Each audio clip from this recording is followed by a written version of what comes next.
Pues, ¿tú los pasas? Ya está, ok. Bueno, primero, gente, para recordar rápidamente, la deforestación es un gran problema y algo que hemos aprendido y que tenemos todos muy claro ahora es que las causas son complejas, son múltiples, vienen de varios sectores y por tanto se requiere un enfoque integral, ¿no? Centrado en transformar las formas, las condiciones en las cuales opera la pequeña y mediana agricultura familiar. ¿Por qué nos referimos a la pequeña y mediana agricultura familiar? Porque son los principales actores en el proceso de deforestación. No son los únicos, pero son, digamos, proporcionalmente muy, muy importantes, ¿no? Entonces, algo que hemos entendido en todo este proceso de la estrategia es que necesitamos un enfoque múltiple, donde la deforestación es, por supuesto, el tema de análisis principal, pero con una mirada de territorio, con una mirada de grandes paisajes forestales, los bosques, los márgenes de los bosques, y con este enfoque de producción, protección e inclusión, en el cual entendemos que el incremento de la productividad es un elemento fundamental, imprescindible, para poder hacer esta transformación en el uso de la tierra hacia formas más sostenibles. Y que todo eso no lo podemos lograr si es que no nos centramos en el principal agente de la deforestación, que es estos actores que he mencionado. Entonces, todo el objetivo de las estrategias es transformar las condiciones en las cuales los actores toman las decisiones de transformar el bosque para dedicarlo a la agricultura, ganadería, etc.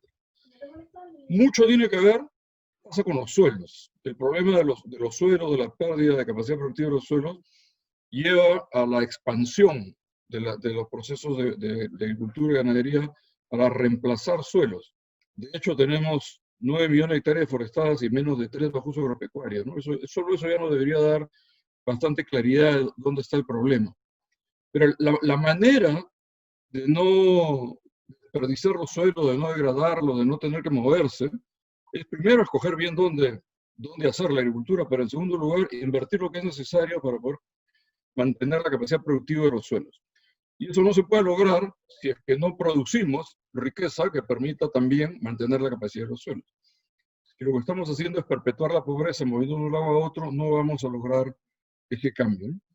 Ahora, con esos 9 millones de hectáreas de forestados, tenemos un enorme potencial para incrementar tanto la productividad de los cultivos, que está en promedio mucho más bajo de su potencial, pero también para ampliar las áreas de cultivo sin necesidad de forestar. Ya es un estudio que hizo Solidaridad hace varios años, demostraba claramente que podíamos satisfacer todas nuestras necesidades sin necesidad de forestar más. Entonces necesitamos instrumentos para tomar decisiones sobre el uso de la tierra y de eso es lo que quisiera hablar seguidamente. El siguiente, por favor. Cuando comenzamos el proceso de la estrategia, una cosa que se nos hizo muy claro es que necesitamos mejorar el conocimiento, ¿no? Necesitamos aprender más, no solamente del proceso, sino de las propias condiciones en que estos procesos ocurren en cada una de las regiones. Entonces se hicieron varios análisis, ¿no? Un análisis muy importante es el análisis de causa de deforestación a partir de la información cuantitativa que ya se tiene, pero para tratar de entender los procesos y las razones y la concatenación de causas que nos llevan a deforestar.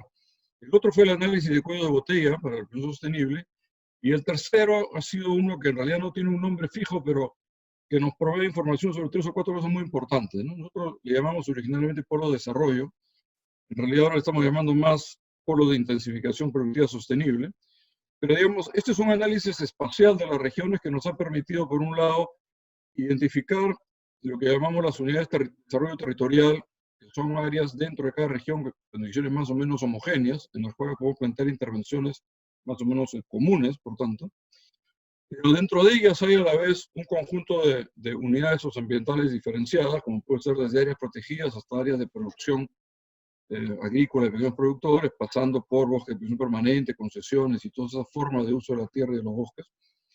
Pero también hemos podido identificar estas zonas de intensificación productiva. Y eso lo podemos ver en la siguiente lámina con mayor precisión, ¿no? Para poder identificar esas zonas, lo primero que hicieron los equipos de trabajo es la identificación del potencial productivo para los cultivos fundamentales de cada región, o para los productos fundamentales de cada región, porque también hay ganadería y pastos. Entonces ahí pueden ver el potencial productivo de cacao, café, agricultura, pastos, palma, aceituna. También las áreas prioritarias de restauración, a partir del ROAM trabajado por el CERFO, ¿no? Con todo eso se construyeron estos mapas que nos identifican las zonas de mayor aptitud, pero también las zonas con mayor accesibilidad y las zonas con menor distancia de los centros poblados. De esa manera se juntan tres elementos que son cruciales, que es la capacidad productiva, la mano de obra y la posibilidad de servicios, transporte, energía, etcétera, para la producción. Con todo eso se identificaron los pueblos, pero también hemos podido identificar la necesidad de asegurar que estos pueblos no significan una nueva fuente o un nuevo espacio promotor de la deforestación y que a partir de ahí se nos expanda la deforestación por todos lados, ¿no es cierto? Entonces, se ha hablado también de la necesidad de tener como una zona de amortiguamiento que nos permita asignar usos de la tierra, que nos ayude de alguna manera a controlar esta expansión que no sería deseable, pero que podría ocurrir.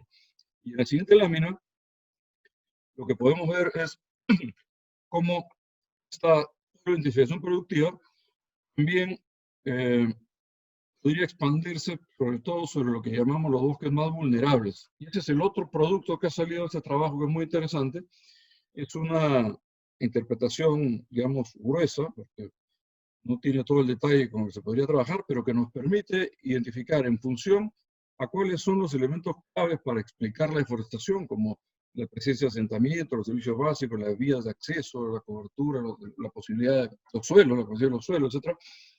Eso nos permite identificar cuáles son los bosques más vulnerables, ¿no es cierto? Entonces necesitamos poder tomar decisiones sobre cómo usamos estos espacios de la mejor manera posible para reducir esta presión.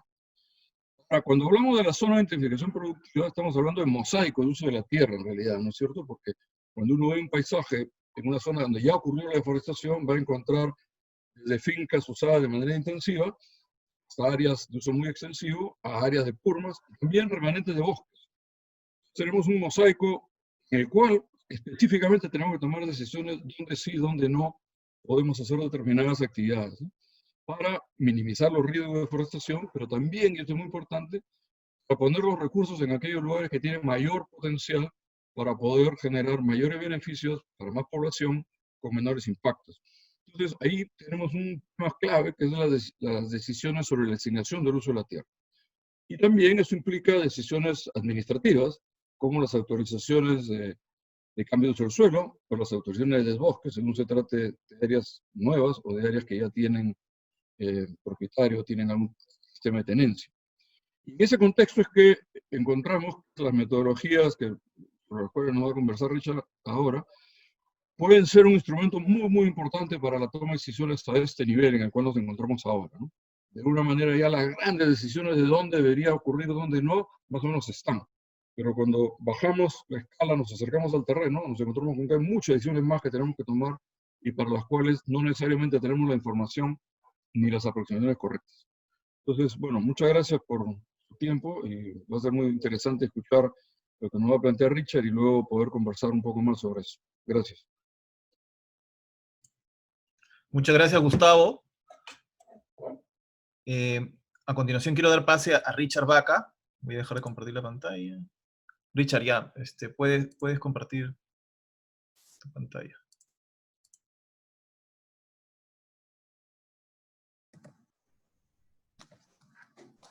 Hola, sí, buenas tardes. Gracias, Miguel. Gracias, Gustavo. Buenas tardes a todos. Miguel, todavía no puedo compartir mi pantalla. ¿Me puedes permitir?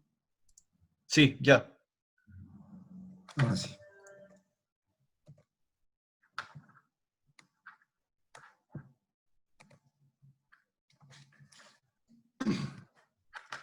Sí, buenas tardes. Gracias a todos por su participación.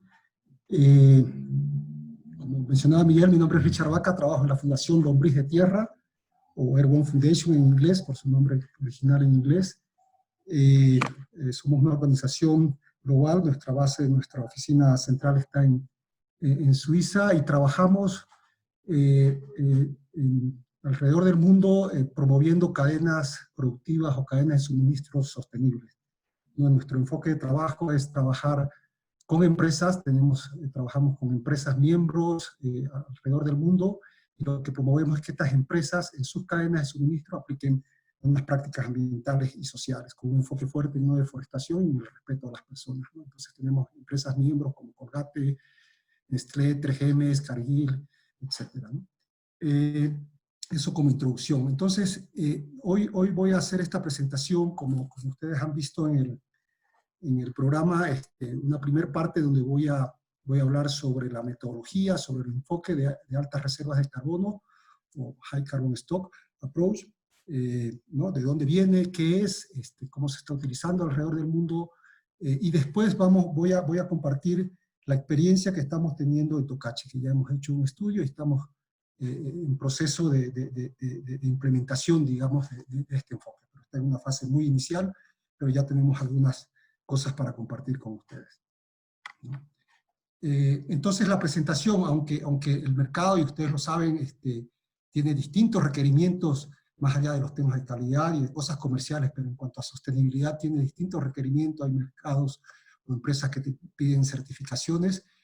Ahora voy a hacer esta presentación con bastante enfoque, con un enfoque fuerte en no deforestación, que es lo que algunos mercados, algunos sectores están pidiendo respecto a no deforestación, ¿no? Entonces,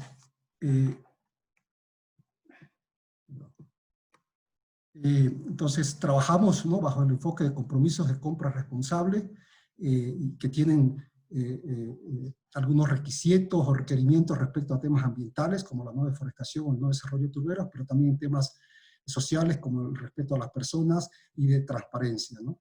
Entonces, solo como introducción, vamos a enfocarnos en la parte de no deforestación, y cuando hablamos de no deforestación, siguiendo el enfoque que nosotros seguimos, digamos, en relación a las empresas con las que trabajamos, hay dos métodos que se han definido a nivel global en algunos mercados que dan los lineamientos para decir qué es deforestación y qué no es deforestación, dan los lineamientos para decir qué se debe conservar y qué no se debe conservar, ¿no? Sabemos que los países tienen sus políticas respecto a temas ambientales, respecto a temas de conservación o de no deforestación, pero este es un tema netamente de mercado, ¿no? Este es un tema netamente de mercado, pero vamos a ir conversando durante la presentación. Probablemente sería interesante hacer las combinaciones entre lo que pide el mercado y lo que las políticas nacionales pueden aplicar o que están aplicando, ¿no? Entonces, hay dos conceptos que se aplican, que es el concepto de áreas de altas reservas de carbono, o HCS, por su nombre en inglés, High Carbon Stock, y las áreas de alto valor de conservación, o HCD, por su nombre en inglés. Sobre eso les voy a comentar ahora. Pero antes de entrar en el detalle de qué es lo que contemplan estos métodos, solo para decir cómo están las tendencias respecto al uso de estos conceptos, ¿no? Entonces hay unos estudios realizados por Forest Trend, una organización, de cómo está la tendencia, ¿no? Entonces, ¿cuántas empresas a nivel global, empresas que tienen cadenas de suministro amplias, es decir, que tienen cadenas normalmente de suministro alrededor del mundo, están ya aplicando o ya tienen estos compromisos de deforestación, ¿no? Muchos de ellos tienen políticas públicas de no deforestación y que están aplicando estos conceptos de HCS y HCD, ¿no? Como pueden ver ahí, digamos, en los datos oficiales de ese estudio, en 2015 243 empresas, en 2018 520 empresas, todavía no hay datos del 2019 o no hay una publicación sobre esto, pero muestra que cada vez hay más empresas que están asumiendo estos compromisos de no deforestación y de la aplicación del enfoque de altas reservas de carbono, ¿no? En general, la mayoría de las empresas están en el sector de palma, por razones obvias, por toda la crítica y todos los impactos que ha tenido el sector palmero, principalmente en Asia, en Indonesia y Malasia. Entonces hay más empresas con no deforestación, pero hay también madera, soya, ganado, y todavía no aparece en esta estadística del 2018 el sector cacautero, pero el año pasado ya aproximadamente 50 de las empresas más importantes del mundo en cacao han firmado, han conformado una iniciativa que es el Cocoa Initiative, y han hecho un compromiso de la aplicación del enfoque de altas reservas de carbono para que vayan aplicando en sus cadenas de suministro. Empresas como Olam, Nestlé, Lin, ¿no? Entonces es un compromiso nuevo de las empresas de cacao, todavía no están aplicándolo en Latam, por ejemplo, en Latinoamérica, por ejemplo, todavía no hay ese requerimiento para las empresas, porque es nuevo, están muy enfocados en África, pero es algo que ya vemos que se viene. Entonces lo que estamos tratando de motivar en los países donde trabajamos es que ya nos vamos preparando, ¿no? Que nos vamos preparando haciendo este tipo de experiencia o incluyéndolo en los proyectos o en los programas o en las políticas nacionales, la aplicación de este enfoque, ¿no? Este es solo un ejemplo de una de las empresas con las que trabajamos, de cómo ellos aplican y muestran en sus páginas web, ¿no? Su compromiso, su política NDPE, que es no deforestación, no explotación, no turbera, y muestran cómo están sus cadenas de suministros respecto a la aplicación de high carbon stock y de áreas de alto valor de conservación, solo como una muestra para cómo se aplican, digamos, a nivel empresarial estos enfoques, ¿no? Entonces, un poco resumiendo lo que estaba diciendo, entonces, ¿para qué se han diseñado estos métodos de altas reservas de carbono y de alto valor de conservación? Para guiar la planificación ambiental y social en los proyectos productivos. Como les digo, este es un enfoque de mercado. Impulsamos a que se lo considere a nivel política, pero son enfoques de cadenas de suministro. Entonces, lo que pretende esta metodología es guiar los proyectos productivos de las cadenas de suministros que tienen compromisos de no deforestación, ¿no? Entonces, si yo tengo una empresa de cacao, sea cual sea de las empresas a nivel mundial, pero quiero que mi cadena en Perú cumpla con mi compromiso de HCB, HCS, lo que voy a motivar es que mis proveedores de cacao en Perú apliquen este estudio, que hagan estos estudios, hagan sus planes de manejo para conservar, restaurar o manejar las áreas de alto valor de conservación y que se desarrolle los cultivos donde los estudios dicen que se deben desarrollar, siguiendo, insisto, mucho el tema del enfoque de mercado. Obviamente, las cadenas de suministro en su política, incluso lo dicen, también respetan la legislación nacional, y ahí es donde tenemos que combinar, digamos, desde el punto de vista de mercado, el enfoque de áreas de alta reserva de carbono con los ordenamientos territoriales existentes o que se tienen que hacer en las regiones en los o en los países, ¿no? Entonces, uno es guiar la planificación ambiental social de los proyectos productivos. Dos, es identificar dónde se debe conservar o restaurar, y dónde se puede expandir, es decir, dónde se pueden hacer más plantaciones, bajo un estándar global, que es este estándar de altas reservas de carbono, ¿no? El enfoque de altas reservas de carbono, como decía, unifica dos conceptos, que es alto valor de conservación y altas reservas de carbono. ¿Quiénes lo aplican por ahora a nivel global? Empresas con políticas de no deforestación, como mencionaba anteriormente, un poco de datos de quienes lo están aplicando. Algunas certificaciones, como la RCPO. La RCPO inicialmente usaba solo el método de áreas de alto valor de conservación.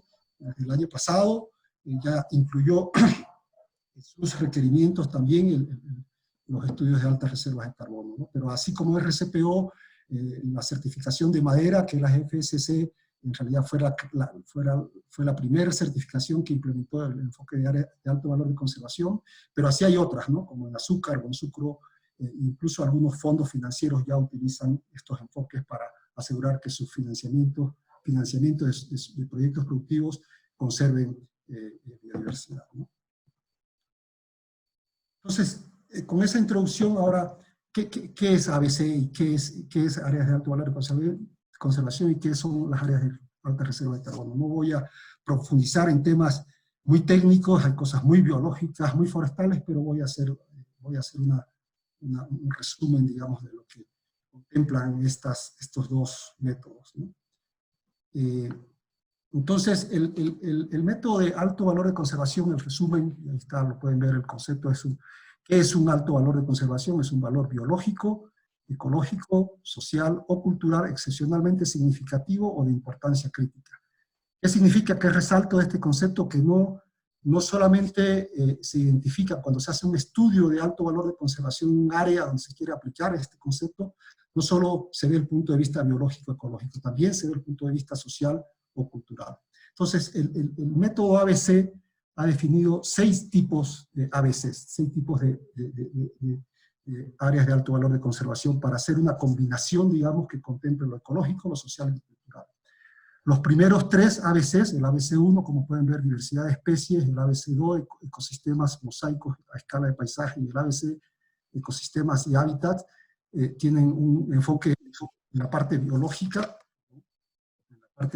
ecológica, ¿no? Entonces, cuando se hace un estudio se identifican las especies que están, por ejemplo, en peligro de extinción o amenazadas, o son especies endémicas o raras, se identifican ecosistemas o mosaicos a escala de paisaje, que significa, ¿no? Por ejemplo, en la zona de Tocache, donde hemos hecho el estudio, las áreas protegidas que están alrededor del Valle de Tocache, en la Cordillera Azul, es un ecosistema mosaica de importancia a nivel de paisaje, pero también el ABC3 identifica ecosistemas o hábitats que pueden ser hasta micro, ¿no? Pongo el ejemplo de un estudio que vi en Brasil, donde identificaron unas lombrices que estaban en peligro de extinción y su hábitat, bueno, aunque estaba disperso, eran de 1 hectárea, ¿no? Porque los pescadores sacaban mucho esa lombriz para pescar. Entonces, en el ABC3 se identifican hábitats que están en peligro de extinción o que es importante conservar para que la diversidad de especies que existen en ese hábitat se conserve. El ABC4 es una mezcla de lo ambiental y de lo social, son las áreas que brindan servicios ecosistémicos. Y los más comunes que conocemos son las áreas ribereñas, por ejemplo, ¿no? Cuerpos de agua, o las áreas de pendiente, o las cabeceras de cuenca. Entonces, ese es el ABC4. El ABC5 y 6 son más ABC sociales, culturales. El ABC5 contempla las necesidades de las comunidades, ¿no?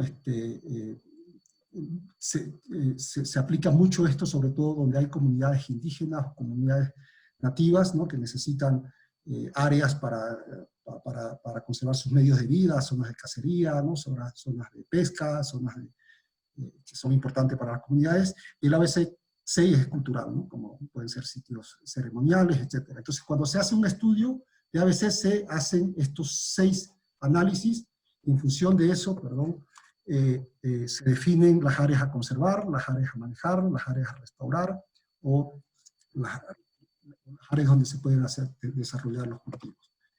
El concepto de altas reservas de carbono es complementario al estudio, al de ABC. Ya se están uniendo, digamos, los conceptos, pero complementa. ¿Y de dónde nació el tema de las altas reservas de carbono? A veces se confunde el método con los proyectos de mitigación de carbono, pero básicamente este método se definió para definir qué es deforestación y qué no es deforestación, ¿no? Porque podemos ver distintos conceptos de deforestación. En Chile, la legislación chilena contempla las plantaciones de eucalipto y pinos como bosques. Entonces cada institución, cada científico o cada país define qué es bosque y qué no es bosque. Entonces, a nivel de mercado... Para Chile, bosque es esas plantaciones de pino. Sí, eso está así en la legislación, ¿no? Entonces, lo que se dijo es, ok, cuando comenzaron estos compromisos de no deforestación, primero pongámonos de acuerdo de qué estamos hablando, qué es deforestación y qué no es deforestación. Y ahí fue que se creó este método de alta reserva de carbono, que se utiliza como un parámetro principal el stock de carbono que tienen los bosques, ¿no? Entonces pueden ver ahí en la lámina, ¿no? De que un bosque, disculpen, está en inglés, pero un bosque secundario, ¿no? Puede tener entre 70 o para abajo de toneladas de carbono, y de ahí para arriba son bosques jóvenes en regeneración, o bosques de alta densidad, o bosque primario, ¿no? Entonces es un parámetro para decir, ok, este es un bosque en regeneración, o este es un bosque secundario, es un bosque, o es un pasto, una pastura, ¿no? Pero es solo un parámetro para decir, definir, es el primer parámetro que se hace. Entonces, para hacer un estudio de carbono, un estudio de alta reserva de carbono, se hace un estudio forestal para identificar cuánto de carbono tienen los distintos tipos de bosque. Sin embargo, el método no contempla solo el tema de carbono. Aquí solamente muestro el proceso, digamos, metodológico, que primero se hacen los mapas forestales, se hacen estudios de carbono, ahí entran los forestales, donde miden árboles y miden biomasa y calculan la cantidad de carbono que tiene cada tipo de bosques. Se hace un proceso social también, pero también se analiza la viabilidad ecológica de los parches de bosque que se identifican. Ahorita voy a explicar un poco más de eso, para al final tomar una decisión sobre qué se debe conservar y qué no se debe conservar. Esto es solo para no olvidar de mencionar de que el método para identificar qué se debe conservar está estandarizado. Justamente Eso es lo que se quería a nivel de mercado, un estándar, ¿no? Que no dependa del punto de vista de un científico, de un forestal, de una ONG, sino que haya un estándar. Y para el diseño de estos estándares participaron ONGs, empresas, ¿no? Greenpeace, por ejemplo, nosotros estuvimos también ahí, pero varias ONGs ambientalistas que participaron en el diseño, y todavía está en proceso de aprendizaje, todavía hay cosas que se están retroalimentando y ya les voy comentando también, ¿no? Entonces hay un árbol de decisión que dice, ok, aquí encontramos, solo como ejemplo, encontramos un bosque de tantas hectáreas que según el estudio de carbono tiene 120 o 150 toneladas de carbono y por lo tanto se lo considera importante. Pero este bosque, ¿cuántas hectáreas tiene? Solo por decir algo. De repente tiene solo 2 hectáreas y es un bosque muy largo, que no, tiene 10 metros de ancho por 200 de largo, no tiene viabilidad ecológica. Por lo tanto, eso no es importante. Aunque sea bosque, no tiene viabilidad ecológica, no tiene importancia ecológica, por lo tanto, se puede desarrollar. Ah, no, es un bosque de 50 hectáreas, pero es redondo, por lo tanto, al ser circular el bosque tiene mayor posibilidad de conservación y de mantener sistemas o procesos ecológicos. Entonces, eso que estoy diciendo como ejemplo ya está estandarizado en este árbol de decisión, ¿no?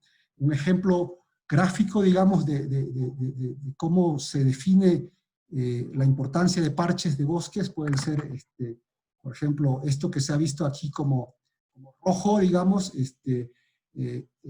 a pesar de que puede ser un bosque de un parche de 50 hectáreas, pero no tiene una conectividad con nada, entonces puede ser considerado como desarrollo. Entonces, el método sí permite priorizar o no priorizar algunos parches de bosque. Uno por el tema de carbono, pero otro por temas ecológicos como el tema de la forma de los parches, la conectividad. Aquí hay un ejemplo de pequeños parches que están entre estos 3 grandes parches que por su conectividad pueden ser importantes, aunque sean pequeños y son importantes de conservar, ¿no? Y eso no depende de mí, no depende de quien hace el estudio, eso está de cierta manera estandarizado, que es lo que se quería para evitar que si yo tengo una visión muy conservacionista, conserve más, o si yo tengo una visión muy desarrollista, conserve menos, ¿no? Entonces se lo estandariza, ¿no? Para eso se crean los estándares. Entonces, el mapa resultante de un estudio ABC o de un estudio de altas reservas de carbono es un mapa donde se muestra qué conservar, qué no conservar y dónde se pueden desarrollar, ¿no?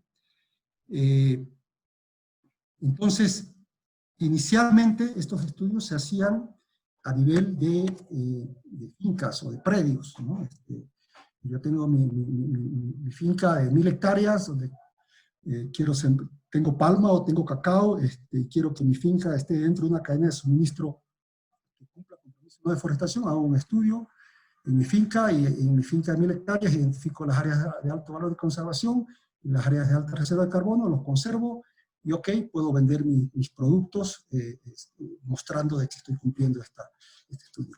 Pero esto se complejiza cuando hablamos cuando vemos una cantidad de pequeños productores que no tienen la capacidad para hacer, capacidad económica me refiero, para hacer estudios de este tipo. Y 2, que si en un área grande donde hay muchas fincas, que si yo hago mi esfuerzo de conservar el área de alta reserva de carbono o de alto valor de conservación y mis vecinos no lo hacen, a la larga yo puedo seguir siendo parte de un mercado responsable en cuanto a no deforestación, pero a la larga, en el largo plazo, la conservación real de esas áreas no es cierta, ¿no? Entonces, por eso es que se están aplicando ya estudios y trabajos con estos conceptos a nivel de paisajes, que se llaman, ¿no? Donde, ok, y el caso de Tocache, vamos a verlo, es un caso a nivel de paisaje, donde no es un estudio a nivel de una finca, sino es un estudio a nivel de un área geográfica donde hay varias fincas y donde se hace un estudio y donde se identifican, por ejemplo, un bosque, un parche de bosque, por decir de nuevo como un ejemplo, de 100 hectáreas, pero que ese parche de bosque es compartido por 50 fincas. Que para conservar ese parche de bosque se necesita el esfuerzo de 50 fincas, y ahí se complejiza, ¿no? Pero eso es el esfuerzo que se está haciendo y eso es las experiencias que se están teniendo, y ahorita vamos a hablar en Tocache cómo vamos avanzando respecto a la aplicación de este enfoque a nivel de paisaje, ¿no? Entonces, para que se aplique el enfoque a nivel de paisajes, se necesita un proceso multiactores. Ya no vamos a trabajar solo con la finca 1, sino hay que trabajar con las 50 fincas, y hay que trabajar, obviamente, con alianzas, hay que involucrar la parte pública, la parte privada, la parte de ONGs, entonces es un proceso multisectorial.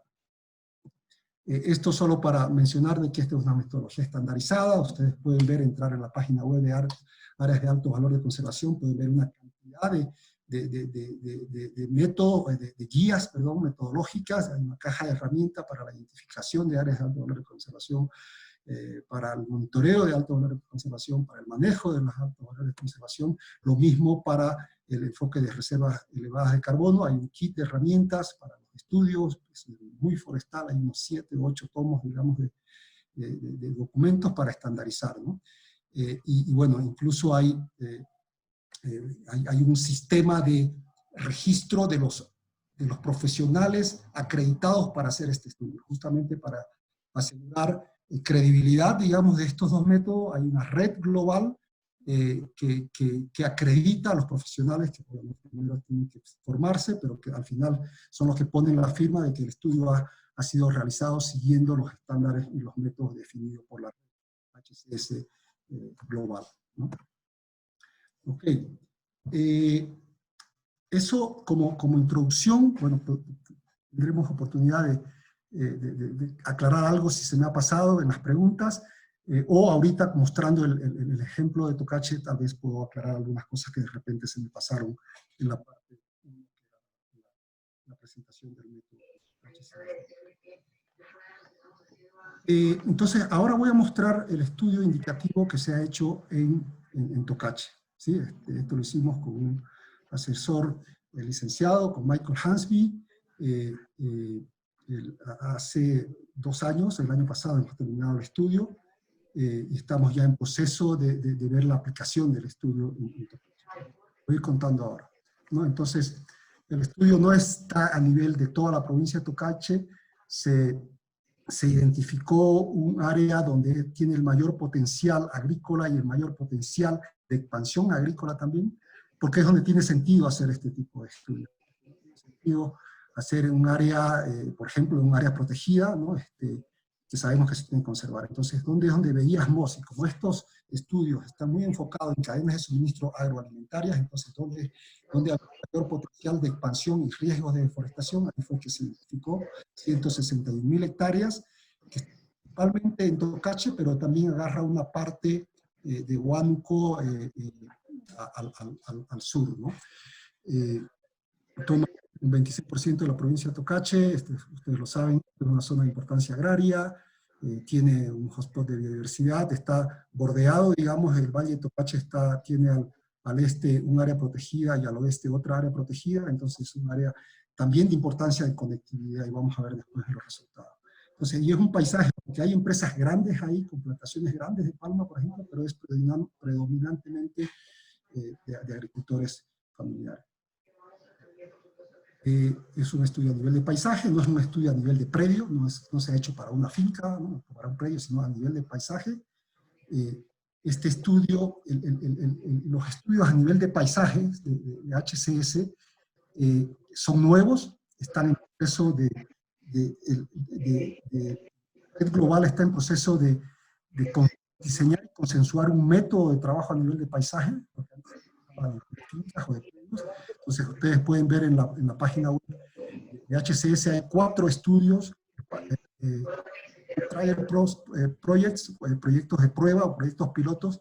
A nivel del mundo son 4 estudios, 4 proyectos que se están implementando como procesos de aprendizaje, y uno de esos es el proyecto de Tocache, ¿no? El otro está en Indonesia, hay otro en México y hay otro en Ghana, ¿no?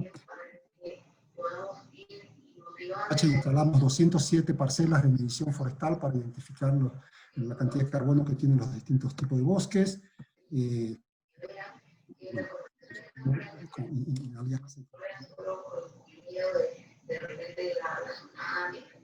Resultado, más allá de los números, pero solo para mostrar, digamos, el resultado de las 161.000 hectáreas que pueden ver ¿no? Del total se han identificado 60.000 hectáreas, más o menos 65.000, si sumamos estos tres tipos, conservación, posible conservación, 65.000 hectáreas que son importantes de conservar, y el resto que son áreas agrícolas o donde se pueden desarrollar nuevos proyectos agrícolas o nuevas expansiones. Entonces, el resumen del estudio, digamos, en el paisaje, ¿no? Solo para mostrar el mapa que ha salido de este estudio. Obviamente ahí se ven algunas cosas importantes como los aguajales, que son importantes, que salen tres tipos de ABCs, ¿no? Tanto en lo biológico como en lo social son importantes, además tienen potencial de tener riberas, los bosques HCS, los bosques jóvenes, las áreas riparias o las áreas ribereñas, y las áreas de pendiente, digamos, es lo que se resumen, digamos, los HCS o HCBs que se han identificado, ¿no? También hay datos que pueden ayudar, aunque esto, insisto, no es con este estudio y con este enfoque, no es que no tiene un vínculo directo con la mitigación de carbono, o sea, no es con esto vamos a vender carbono, pero sí tenemos los datos. Entonces, sí podemos ver la forma, que todavía no se ha hecho, de combinar esto con los proyectos de mitigación de carbono, para ver, no soy experto en temas de proyectos de mitigación de carbono, pero tenemos los datos que podríamos ver la forma de conseguir también fondos adicionales por la venta pago por servicios ambientales en carbono. Tenemos los datos por los estudios de carbono, ¿no? Y solo quería mostrar uno de los mapas que es muy gráfico para mostrar el tema de la conectividad. Les mencionaba que este valle está en los dos lados, digamos, este y oeste tienen áreas protegidas. Entonces, se han identificado parches importantes de bosques que son importantes para la conectividad entre estas dos áreas protegidas. Obviamente, los ríos son siempre corredores de conectividad por excelencia, digamos, pero también hay parches de bosques que se han identificado, ¿no? Dentro de esas 60.000 hectáreas que mencionaba que son para conservar, ¿no? Y este es el resumen simple, digamos, ¿no? Como nosotros lo presentamos del resumen del estudio. ¿Qué es lo que se ha identificado para conservar? Son los parches de bosques de alta densidad, digamos, ¿no? De alto contenido de carbono, que pueden ser HCB1 o 3, algunos parches de bosque secundario o de purma, que son importantes sobre todo por conectividad, los aguajales y los humedales, que son importantes para conservar, las zonas de pendiente y las vertientes o áreas ribereñas y zonas de recarga.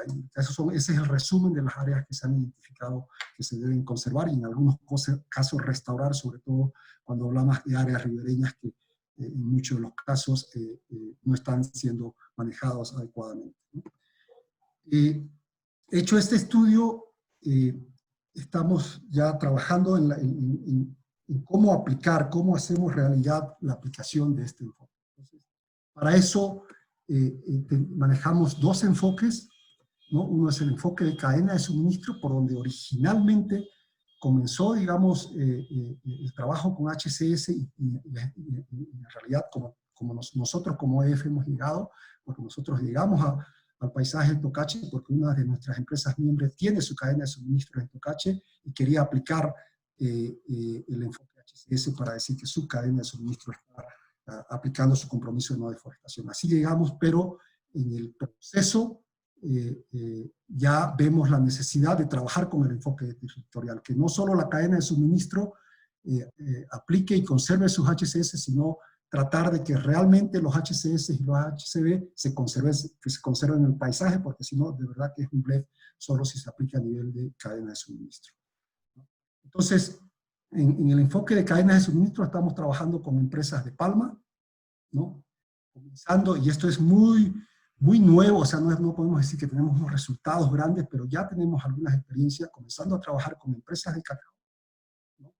Empresas de café, no diría que estamos trabajando, pero estamos en proceso, digamos, para poder trabajar con alguna empresa de café, y hay otras con las que no tenemos nada, ¿no? El sector arrocero, ganadero, bananero, sobre todo porque no tienen muchas exigencias de mercado, ¿no? Los mercados de arroz, ganado y banano, en general hay algo de banano que tienen algunas exigencias de sostenibilidad, pero en general son mercados nacionales, ustedes lo saben mejor que yo, entonces es más difícil con ellos. Pero con las empresas de palma, cacao, y vamos a ver café, ya estas empresas tienen experiencia, que ya tienen experiencia con certificaciones, entonces es, de cierta manera, un poco más viable o más fácil comenzar a trabajar. Entonces, estamos trabajando con las empresas para que sus proveedores, ¿no? Vamos a hacer el ejemplo, una de las empresas de palma ya tienen identificado todos los polígonos de sus proveedores de frutas de palma y estamos haciendo ya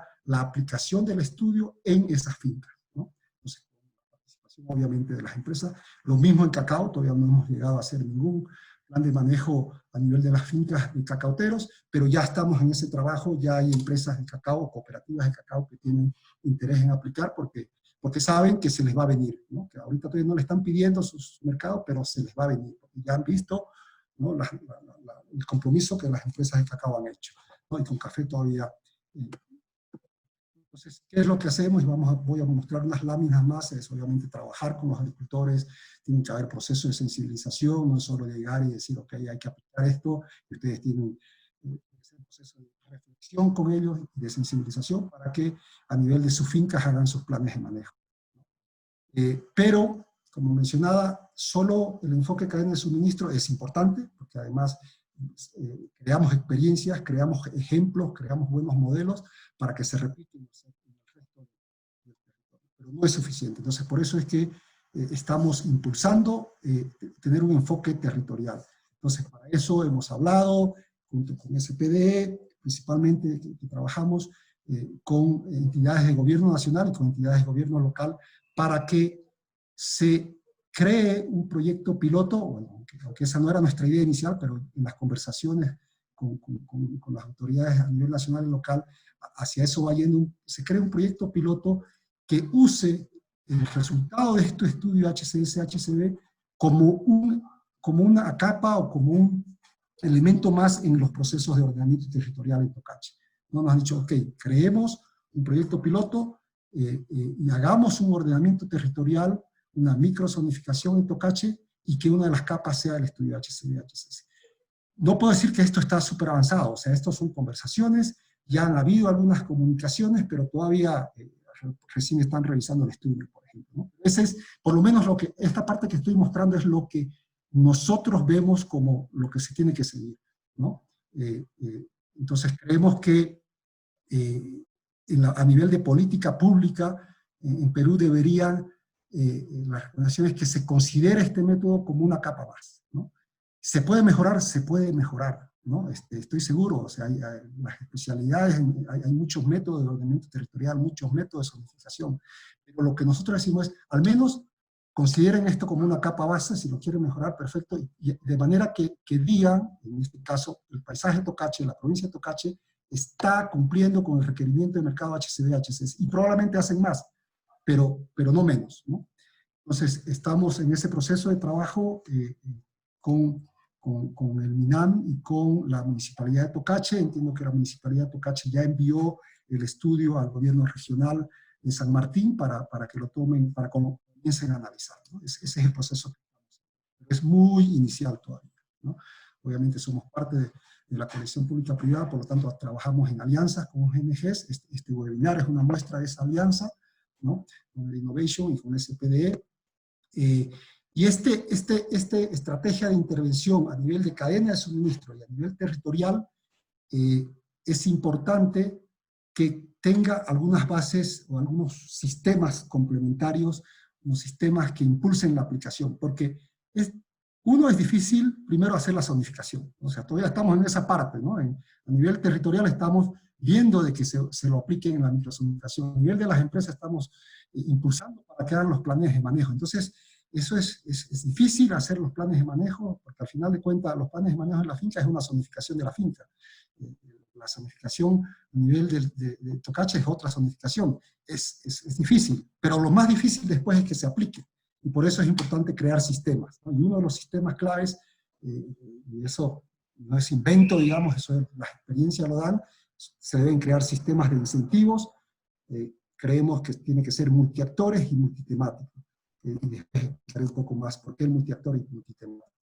Deben crear sistemas de control y monitoreo, tanto a nivel de cadenas como a nivel territorial. En el nivel de cadena es más simple porque las empresas crean sus propios sistemas de monitoreo. En el nivel territorial, bueno, tenemos conversaciones con Geobosque, por ejemplo, para ver de aplicar ¿no? el sistema que tiene Geobosque, pero también su sistema de incentivos que tiene Geobosque, ¿no? Geobosque nos ha mencionado que tienen proyectos de pago por conservación, pero a nivel de pueblos indígenas, y ahora estamos tratando, y todo es conversación de nuevo, de que se cree un proyecto piloto a nivel también de agricultores familiares, para crear incentivos para los agricultores familiares que conservan bosques, ¿no? Y tiene que haber un sistema de gobernanza de todo esto, ¿no? Entonces, ese es el resumen, digamos, de la estrategia de intervención, y un poco para motivar también la conversación, porque entiendo que Miguel después va a motivar un poco de discusión sobre este tema de los sistemas incentivos multitemáticos y multiactores. ¿Cómo vemos esto? ¿Por qué decimos multitemático? Porque tenemos identificado los distintos ABCs o HCDs que se deben conservar o restaurar, y por lo tanto podemos ser mucho más precisos en cuanto a nuestros sistemas incentivos, porque sabemos cuáles son las dificultades, por ejemplo, y qué se necesita hacer para restaurar las áreas ribereñas, ¿no? Tenemos identificado la cantidad de áreas ribereñas que se necesitan restaurar.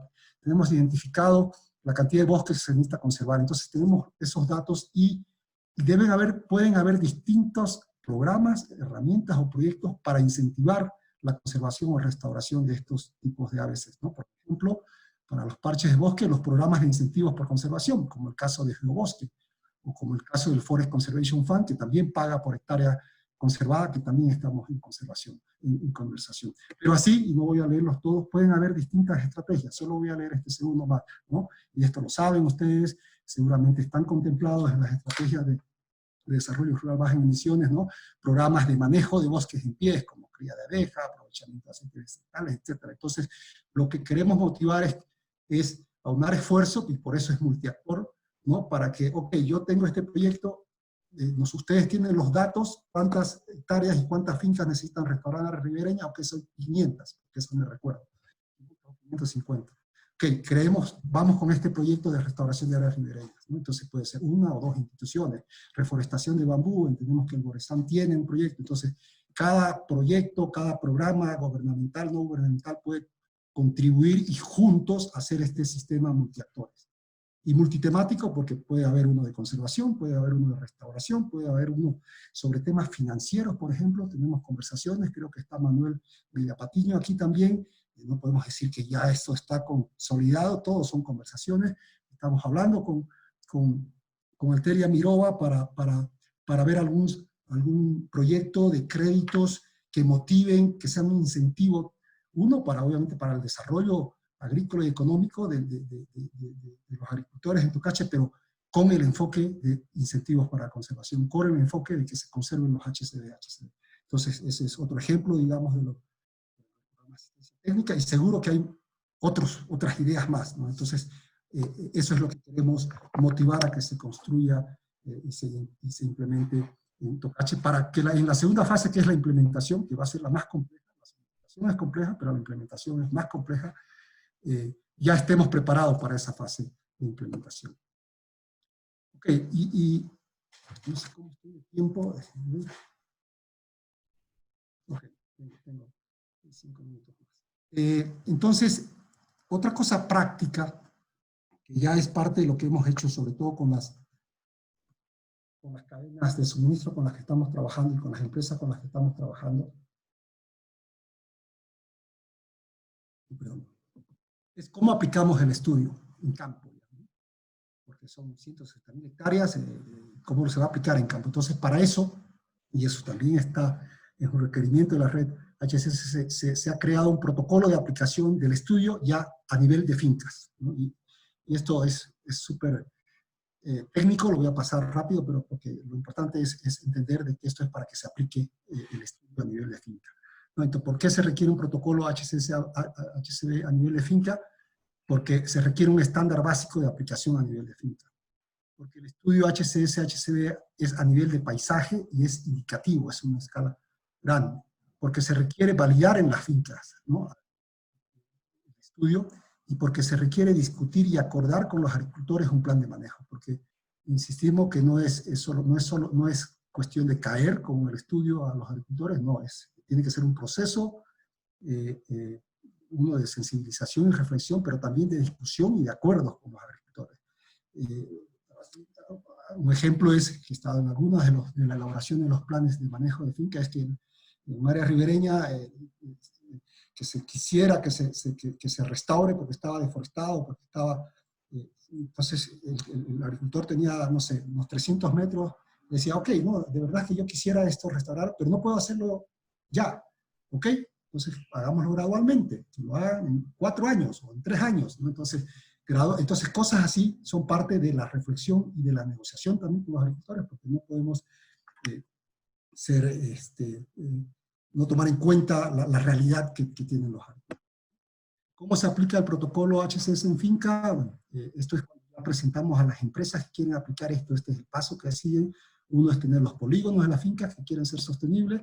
2 es hacer la superposición del estudio HCS con los polígonos de la finca. 3 es juntar, por ejemplo, en una de las cooperativas tienen, no sé, 800 agricultores. Se hace la superposición de los polígonos de los 800 agricultores y se identifica que 300 tienen HCB, HCS en su finca. Entonces, nuestro grupo prioritario para trabajar es con esos 300. Entonces, ahí ya se hacen normalmente grupos de agricultores para hacer un proceso de sensibilización y reflexión con los agricultores a nivel grupal, pero también para coordinar las visitas a las fincas, donde se aplican unas fichas de validación del estudio y se saca el plan de manejo HCB, HCS a nivel de la finca. Se retroalimenta el estudio porque a veces se encuentran algunas imprecisiones en el estudio y se tiene que implementar y monitorear, ¿no? Y para la implementación, como mencionaba antes, es importante tener los temas de los sistemas de incentivo, los sistemas de capacitación, mecanismos de capacitación y de apoyo a los agricultores para que puedan implementar este Richard, tu audio se pierde por momentos.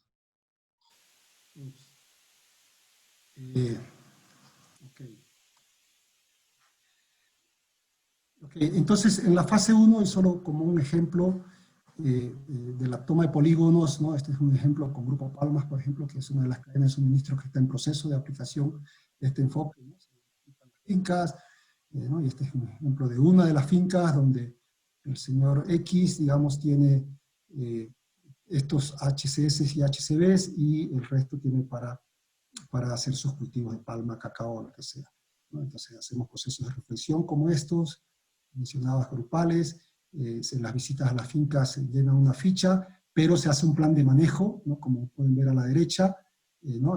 Básicamente es una zonificación, pero no solo es la zonificación, sino que el plan de manejo tiene que decir, ok, en la zona 4, que son las zonas HCB, HCS, ¿qué es lo que tengo que hacer? ¿Qué es lo que puedo hacer? ¿No? Y nosotros, ya por un enfoque de trabajo institucional, vamos más allá de solo HCB, HCS, sino que promovemos también el enfoque de trabajo de promover la resiliencia rural, de promover la diversificación productiva. Pueden ver a la izquierda, digamos, promovemos que haya planes de diversificación productiva a nivel de fincas, ¿no? Entonces, no solo nos enfocamos en HCB, HCS, pero lo que pide y el objetivo de esta reunión, de este webinar, es no deforestación. Desde el punto de vista de no deforestación es que las zonas 4, aquí en este mapa, estén identificadas y que estén definidos qué tipos de manejo se van a implementar, ¿no? Hemos hecho en función ya a los resultados del estudio y a las visitas a fincas, hemos hecho un análisis de la casuística, ¿no? Solo voy a dar un ejemplo. Las áreas riparias tienen distintos casos, ¿no? Hay áreas riparias con vegetación natural, áreas riparias sin vegetación natural, áreas riparias con cultivos, con palmas u otros cultivos, áreas riparias con vegetación arbórea plantaria, por ejemplo, bambú, boraina, ¿no? Entonces, para cada uno de esos casos hemos creado, y siguiendo algunas, o sea, no hemos inventado, siguiendo la literatura, pero también lo que dicen las certificaciones, ¿no?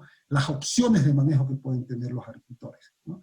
De manera, solo por ejemplo, en área deforestada pueden reforestar, o pueden al menos dejarlo que se restaure gradualmente, o pueden dejarlo que se restaure gradualmente y poner algunas especies de interés comercial para que también tenga beneficio. Entonces hay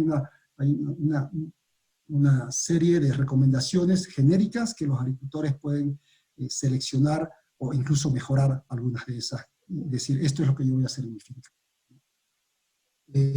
Esto también va más allá del tema de HCS, pero algo que hemos visto que ha sido interesante con el trabajo con 5 asociaciones de palmeros, es que el proceso de planificación de fincas ha servido para fortalecer los procesos grupales de las asociaciones. ¿Por qué? Porque, bueno, más allá de, se han ido haciendo los planes de finca, y ok, algunos han dicho que yo voy a reforestar o restaurar mi área ribereña usando bambú. Entonces, ¿cuántos de los agricultores quieren reforestar con bambú? Ok, somos 10. Deberíamos hacer un proyecto de bambú y buscar apoyo, ¿no? Por ejemplo, ahorita ya están en conversación en la parte de diversificación productiva, hay varios que quieren mejorar sus crías de cuyes, no tiene nada que ver con HCB, pero sí tiene, porque también son incentivos. Entonces, estamos promoviendo que se diseñe un proyecto de cuyes, hemos hablado con la alcaldía de Tocache y hay interés de financiar proyectos de cuyes grupales. Entonces, hay un vínculo entre la planificación de finca y las planificaciones grupales o de asociaciones, pero obviamente también con el plan de paisaje que estamos queriendo desarrollar. Ok, entonces eso es lo que quería compartir con ustedes. Y bueno, y ahora sí estoy abierto a preguntas, de repente que se me haya pasado algo o no se haya entendido, y después a los comentarios o la guía que tiene ahí Miguel para facilitar la discusión. Muchas gracias a todos por su... Muchas gracias, Richard. Los que tengan preguntas que no hayan escrito en el chat, ¿podrían levantar la mano con la funcionalidad del Zoom? ¿O quieren hacer un comentario?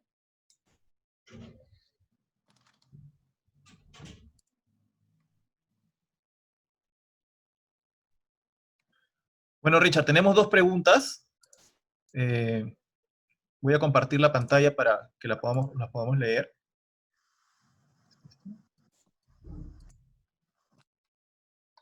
Las preguntas específicas a la exposición, la primera fue, la metodología presentada forma parte de un sistema de certificación para carbono, ¿no? Y la segunda, ¿cuáles fueron los criterios para la delimitación del polígono del área de estudio, del estudio Tocache? No sé si podrías comentar acerca de esas 2 preguntas. Sí, la primera forma parte de un sistema de certificación para, me imagino que se refiere para mitigación de CO2. Carbono, ¿no? Sí, no forma parte de un sistema de certificación para CO2, como insisto, esta es una metodología de planificación de uso de suelo para decir esto es importante para conservar y esto aquí se puede desarrollar. ¿Se puede crear un vínculo? Se puede, y eso es algo que estamos conversando contigo, Miguel, con SPDE y con Manuel Villapatiño, de ver si podemos diseñar un proyecto de mitigación de carbono. No podemos prometer nada, pero porque tenemos datos, porque tenemos los datos de cuánto carbono tienen los tipos de bosque, pero no forma parte de un sistema de certificación para la mitigación de carbono. La segunda, ¿cuáles fueron los criterios para la limitación del polígono? El criterio fue las zonas de mayor potencial agrícola actual y de expansión agrícola. Cuando se hizo esto, se tuvo en cuenta mucho el enfoque de Palma, porque comenzamos el estudio por una de las empresas que quería aplicar su compromiso de no deforestación en Palma, ¿no? Si tuviéramos que hacerlo de nuevo, y ahorita ya son las lecciones que hemos aprendido, ahora que estamos queriendo hacer este mismo estudio en Pucallpa, por ejemplo, lo haríamos en toda la provincia de Tocache, ¿no? Para tener ya el enfoque jurisdiccional. Pero cuando comenzó esto, comenzó con el enfoque de cadenas. Entonces, se identificó sobre todo los potenciales de expansión en Palma. Ahí se ha añadido una pregunta más. Digamos, ¿cómo se articula esta metodología con otros procesos de ordenamiento y otorgamiento de derechos que ya se están implementando en la región San Martín, por ejemplo? Eso es lo que necesitamos hacer. Todavía no se articula, es lo que mencionaba de que necesitamos ver cómo se articula, ¿no? Entonces, por eso es que estamos trabajando con la Municipalidad de Tocache y con el MINAM para intentar hacer un proceso de microzonificación que considere como una capa el estudio HCS. Entonces, está en proceso. Necesitamos ver, sé que ustedes trabajan con las estrategias de desarrollo rural, entonces ver cómo articular con el ordenamiento, aunque esto es solo a nivel de Tocache, podemos ir viendo por provincia, entonces es algo pendiente. Estamos en proceso, hemos dado algunos pasos iniciales, sí lo hemos dado, pero es un desafío todavía. Richard, para complementar este tema, quisiera darle el pase a Edwin, que refuerce un poco y que nos cuente un poquito acerca de lo que se ha trabajado, se viene trabajando. Edwin, por favor. Sí, bien, quiero saludar a todos. Efectivamente, con NWF venimos pues, trabajando por parte de la Sociedad Peruana de Desarrollo en Tocache, ¿no? Y todos sabemos que las nuevas tendencias a nivel mundial es ciertas exigencias de los mercados por productos con cierta particularidad. Siempre en los territorios donde hemos trabajado, siempre se busca cómo le damos más el valor agregado, más allá de la industrialización a un producto, a las materias primas que salen de los territorios, ya sea cacao, café, otros productos, ¿no?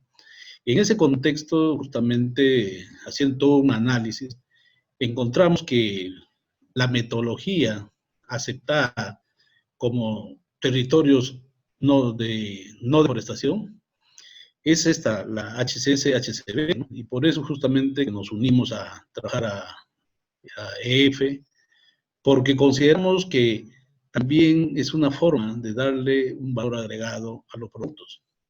Así como hace años llegó la certificación orgánica, comercio justo, para diversos productos, especialmente café, cacao, y que por esos tipos de certificaciones o manejos que se dan a dichos productos no nos llegan pues un plus de pago, también podemos avisorar que no en un lejano tiempo pueda darse por este proceso, ¿no? Entonces, considerado que esta metodología es reconocida por los mercados internacionales, para diferenciar que un producto venga de un territorio donde exista o no deforestación, es que se ha planteado a la Municipalidad Provincial de Tocache para emprender ese trabajo, ¿no? Y la alcaldía, la Municipalidad Provincial de Tocache lo ha tomado bien, ¿no? Porque justo es algo que desde un territorio donde hay cultivos de palma aceitera, de cacao, café, tal vez en poca cantidad, productos que salen de exportación, ¿no? Y que hay que darle un valor agregado, no en un tema directamente industrializado, sino un plus que lleve un valor ambiental, ¿no? Y es el tema que se está trabajando. Ya hemos iniciado este proceso, la Municipalidad Provincial de Tocache lo quiere llevar a un nivel jurisdiccional, ¿no? A nivel de territorio, para plantear, inclusive se pretende llegar hasta ser como una materia de ley dentro del territorio, ¿no? A nivel que sea aprobada mediante una ordenanza municipal. ¿Para qué? Para que las organizaciones, para que los proyectos que intervengan tengan, partan de este principio, ¿no? De este estudio que ya se ha trabajado, y sobre ello se puede planificar los trabajos, ¿no? Para que pues, estos productos reciban o puedan recibir más adelante una dimensión de productos con cero deforestación, ¿no? Entonces, la municipalidad está muy interesada, ya con la municipalidad se ha tenido conversiones con el MINAN y con el MINAN, ¿no? Para que esto se discuta, ¿no? Dentro de un marco legal que existe en el país, ¿no? Y también se puede incluir en otros instrumentos del ordenamiento territorial, ¿no? Como es el estudio de zonificación ecológica y económica, o otros estudios, ¿no? Que se pueden hacer. Sí es cierto, el estudio que ahora ha trabajado EF es a nivel de un espacio donde hay mucho trabajo, mucha actividad, mucha dinámica agrícola, pero que no deja de serlo muy importante, ¿no? Porque recoge, pues, estudios muy, muy minuciosos, ¿no? Como son las zonas de alto valor de conservación y las altas reservas de carbono, para identificar espacios donde se deben conservar, ¿no? Y donde se debe proteger. Ahora, si bien es cierto, es un estudio a nivel de paisaje, pero también tiene una aplicación, como lo ha explicado Richard, ¿no? En la parte última, en que sobre esa base, ¿no? En la implementación se hacen los planes de finca, ¿no? Y ya los planes de finca se trabajan por los mismos productores a nivel individual, a nivel de parcela. Y ellos se pueden implementar, ¿no? Y ya se está desarrollando ya en Tocache, con un grupo de palmeros que está haciendo, ¿no? EF y también con la cooperativa Asproc, ¿no? Asproc de Pambarca. Ellos son productores de cacao, pero lo han visto muy atentamente el proceso porque ellos que están participando en muchas ferias internacionales ya tienen conocimiento, ¿no? Que el mundo está exigiendo productos que vengan de territorios con cero deforestación. Y cero deforestación, demostrar cero deforestación en un contexto de mercado, es esta metodología HDS-HCB, ¿no? Entonces creo que aquí hay mucho por trabajar, por coordinar. Justamente este webinar es de eso se trata, ¿no? Discutir, poner en la agenda pública, ¿no? De todas las instituciones que estamos trabajando siempre en buscar, en ver paisajes sostenibles, hacer de la conservación un éxito. Y hoy en día, esto de pandemia que va a cobrar el tema de conservación de la naturaleza mucha importancia y mucho interés. Y creo que es una buena oportunidad para seguir adelante, ¿no? Eso quería contar. Muchas gracias. Muchas gracias, Eddie. No sé si alguien tiene algún comentario adicional para aperturar el micro o alguna una pregunta.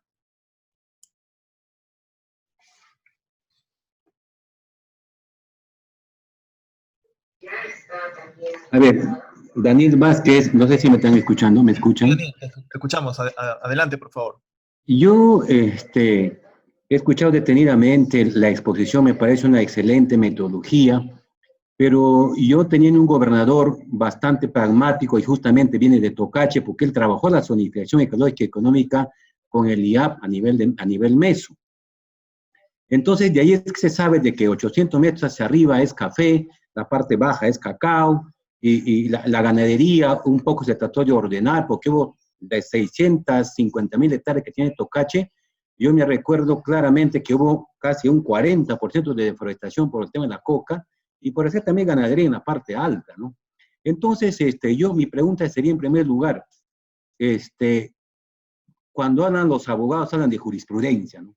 Mi pregunta es, esta metodología que ustedes están aplicando, donde hay que ver las áreas de alto valor de conservación que ya han notado acá, y alta reserva de carbono, excelente para definir estos temas, porque son muy ambiciosos, porque conociendo que el territorio de la región San Martín, el 85% son bosques de protección y algo de aptitud forestal, ¿no? Y una mínima cantidad es para hacer trabajos en la parte plana. Y eso es casi en toda la región, porque no estamos rodeados de cerros, de cordilleras. Entonces, mi pregunta va, ¿dónde tiene un trabajo que hayan realizado ustedes a nivel de cuencas, por lo menos, para que nos sirva de repente de basamento para poder decir, mire esta experiencia, cómo se ha podido manejar este territorio, y de repente se puede uno seguir conversando, porque este es un tema bastante ambicioso, que tiene que ver mucho de convencer a la población, trabajar el tema de la sostenibilidad, porque si no quedarían excelentes intenciones nada más, como siempre se ha dado, ¿no? Ese es el temor y ese es mi sinceramiento que yo hablo, porque si queremos hacer desarrollo, tenemos que ser pragmáticos. Y es más, la gestión de cada gobierno dura 4 años acá en la región San Martín. Entonces, ese tiempo nos podía dar para hacer todo este desarrollo de las cuencas, por lo menos haciendo una provincia sería interesante. Pero para mí me interesaría saber dónde hay un resultado interesante que esta exposición que ya han hecho en estos momentitos. Entonces, para poder decir, mira, ve como el tema de Colombia, por ejemplo, se ordenó el territorio y se pudo hacer un tema importante de zonificación y de dinamización, por ejemplo, de la economía. Eso no sé si me dejo entender. ¿Dónde existe ese trabajo que han hecho para nosotros poder de repente darnos un salto y ver esta metodología que ya ha funcionado? No estoy dudando, simplemente estoy buscando un sinceramiento y me sirva de base, a mí como que tengo que hacer el desarrollo, me sirva para poder hablar con base, mejor dicho, ¿no? Siempre es bueno tomar como ejemplo de algún lugar donde se ha trabajado esta cuenca y eso se quiere replicar en la región San Martín, particularmente en Tocache, ¿no? Nos interesaría el trabajo, pero queremos conocer esos datos un poco más en detalle. No sé si me dejó de entender mi trabalengua, disculpen. Richard, y de ahí yo también hago un comentario. Gracias.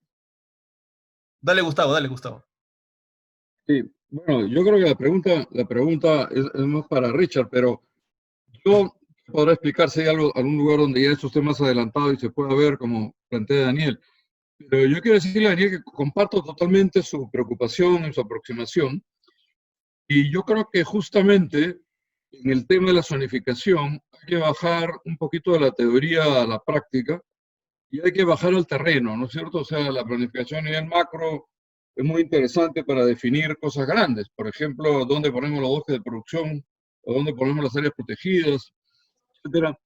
Pero eso no nos soluciona el problema del productor del día a día y de las decisiones que se tienen que tomar a nivel de la administración, por ejemplo, de agricultura, ¿no? O sea, dónde autorizamos o no un desbosque, dónde autorizamos o no un cambio de uso del suelo, por un lado.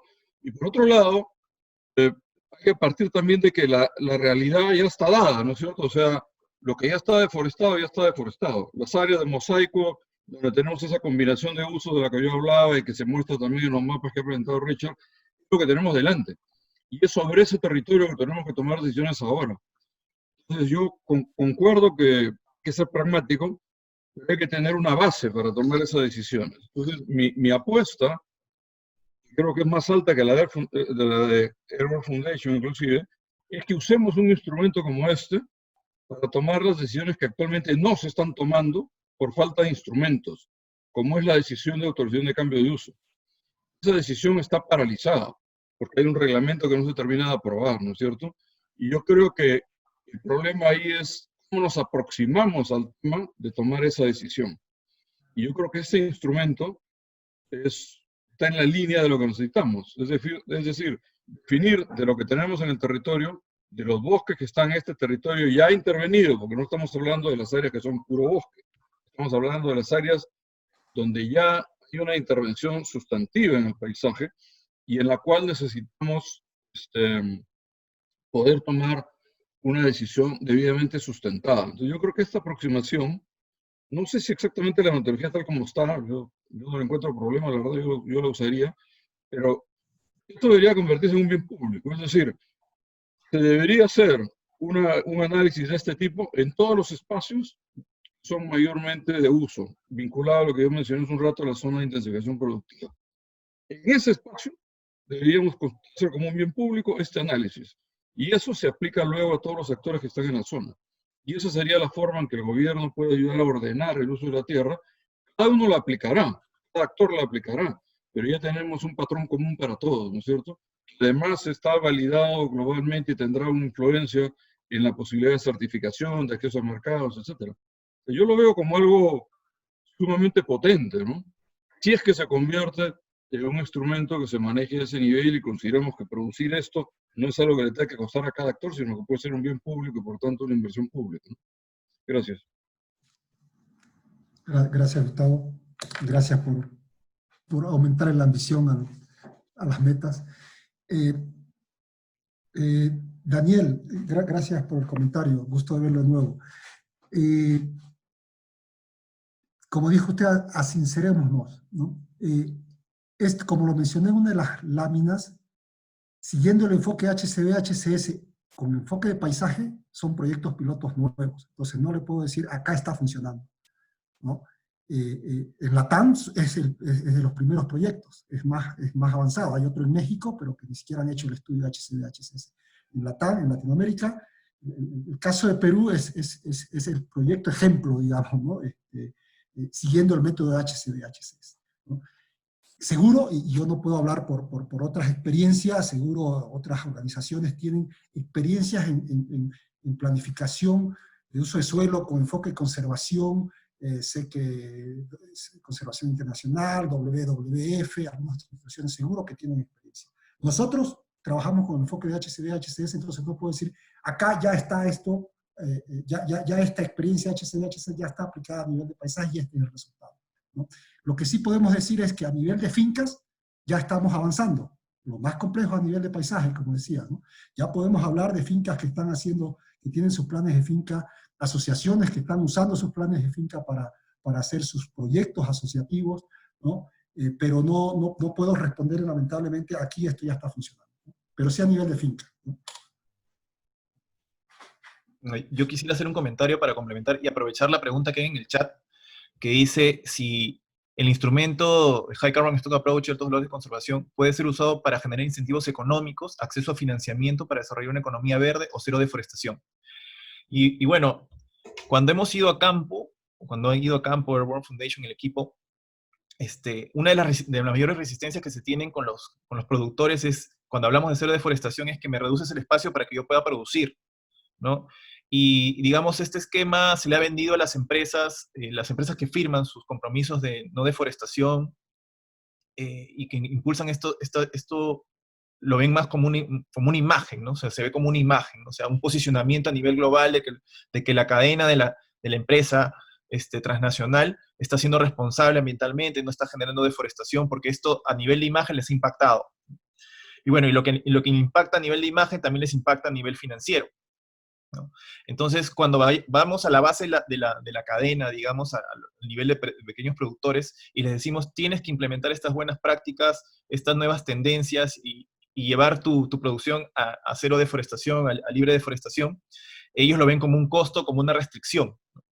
Entonces, efectivamente, si no tenemos un esquema de incentivos que compense este esfuerzo que están haciendo los pequeños productores, y los productores medianos también, ¿no? O sea, vamos a tener muchos problemas en implementar esto si es que solamente se ve como un tema de imagen, ¿no? Entonces, estamos trabajando en paralelo, dos temas. Uno, lo que decía Gustavo, que este estudio tiene que ser, digamos, para reducir los costos de implementación, la idea es de que sea un bien público, ¿no? Estamos trabajando en eso a nivel piloto con la Municipalidad Provincial de Tocache, con la de Bogotá, estamos involucrando a ustedes, a la coalición, y un conjunto de plataformas para que hagamos fuerza todos, ¿no? Y podamos generar esta herramienta que va a permitir que los commodities que salgan de estas regiones puedan, digamos, optar por certificaciones como la RCPO, por ejemplo, ¿no? Y lo otro es que venimos trabajando con el sector financiero. El sector financiero, digamos, para involucrarse tiene que ver la menor cantidad de riesgo posible para colocar la inversión. Entonces estamos haciendo que esos estudios tengan un fin funcional, ¿no? Un uso práctico, ¿no? Estos planes de finca que se generan también compromisos de conservación. Estos compromisos de conservación generan espacios que no van a poder ser usados para la producción. Entonces, deberían tener un tipo de compensación por proteger estos espacios. Entonces, los fondos de inversión basados en capital natural tienen una serie de indicadores que hay que cumplir para poder acceder a estos fondos. Y hemos hecho y estamos haciendo la compatibilización entre los indicadores de gestión, los KPIs que se tienen que cumplir para acceder a estos fondos, y los resultados del estudio de High Carbon Stock Approach y Alto Riesgo de Conservación que se han desarrollado en Tocache. Hasta el momento hay, digamos, un 90% de compatibilidad, ¿no? Se están incrementando los requisitos, pero ese es digamos, lo usual cuando uno empieza un proceso, algo nuevo. La innovación nos pone barreras, digamos, ¿no? Que hay que saltar, ¿no? Entonces, un requisito adicional que se ha dado a este proceso de estructurar una línea de financiamiento basada en estos compromisos de conservación es que hay que certificar el carbono, ¿no? Entonces no es suficiente con el estudio, sino también hay que generar un certificado en función a los resultados del estudio, ¿no? Entonces estamos en ese proceso, trabajando con Airborne Foundation, el apoyo de National Wildlife Federation y el fondo de inversión AXA, ahí está ingresando alguien más, el fondo de inversión AXA, y compatibilizando los indicadores para poder acceder a estos fondos de inversión, ¿no?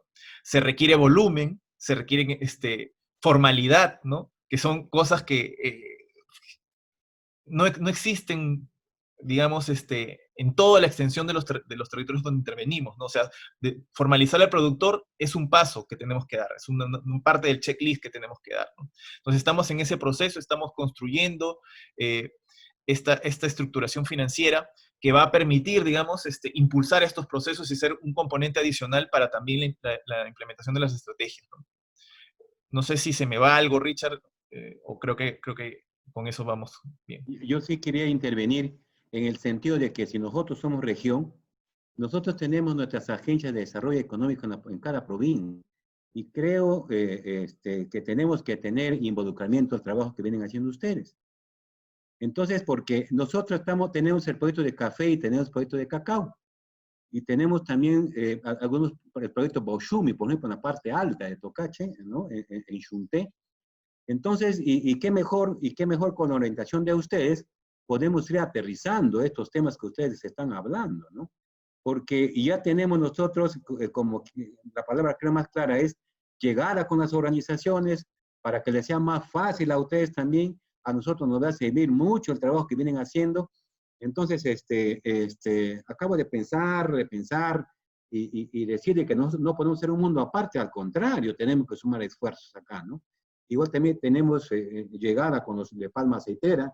Yo he sido director en 2 gestiones en Olpesa, y por eso que sé que el RSPO está en camino con el asesoramiento de una empresa colombiana. Entonces, mira, pues tanta cosa se puede seguir trabajando, y yo creo que tenemos que seguir conversando, tenemos que estar más cerca a ustedes. Yo voy a comenzar con el director de Agricultura hoy día mismo para hacer de que los busquen a ustedes y podamos seguir sumando esfuerzos, definitivamente. Solo para decir que, anotado, Inge, habíamos comenzado una agenda conjunta, creo que hay que retomarla. Totalmente, sí. Anotado completamente, y ojalá podamos hacer una agenda a futuro. Exacto, yo voy a contar también con el ARA, porque ellos están otorgando estos títulos habilitantes, los CUSAPs, y entonces eso también puede ser un instrumento importante que va a sumar el trabajo que vienen haciendo ustedes. Muchas gracias a todos. No sé si hay más comentarios, alguna intervención adicional, por favor me avisan por el chat.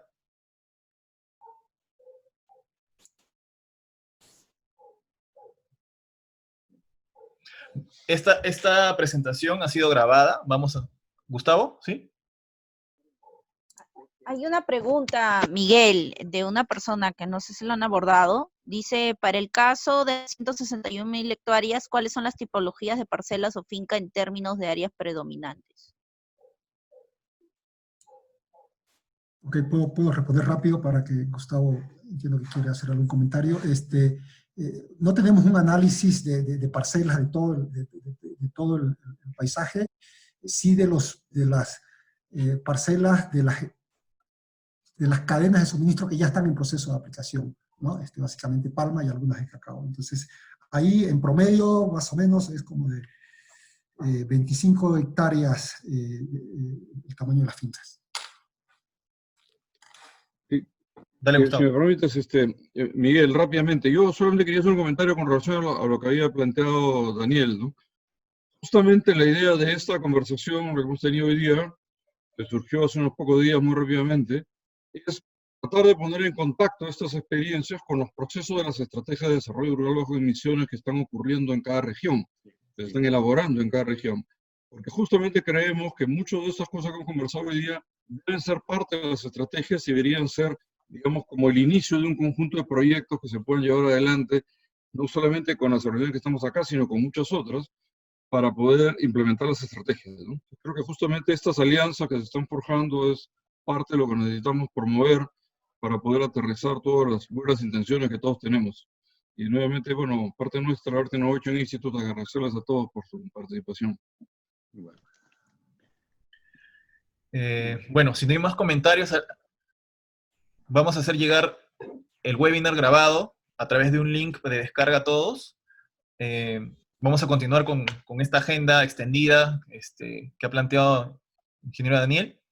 Y bueno, agradecer a todos por su participación, agradecer al equipo de National Wildlife Federation que se encuentra presente, a Airborne Foundation y a Air Innovation Institute por haber permitido esta reunión, ¿no? Quedamos atentos a cualquier requerimiento de información. Si no tienen nuestros correos, los vamos a igual enviar a la base de datos que se ha generado. Muchas gracias a todos. Igualmente, muchas gracias, Richard. Gracias a todos, nos vemos. Gracias, Gustavo. Tal vez solo también agradecer y manifestar nuestro interés de promover réplicas de esta experiencia en otras regiones. Gracias. Sí. Gracias, Richard. Vamos a conversar. Muchas gracias. Chao. Gracias. Muchas gracias a todos. Gracias.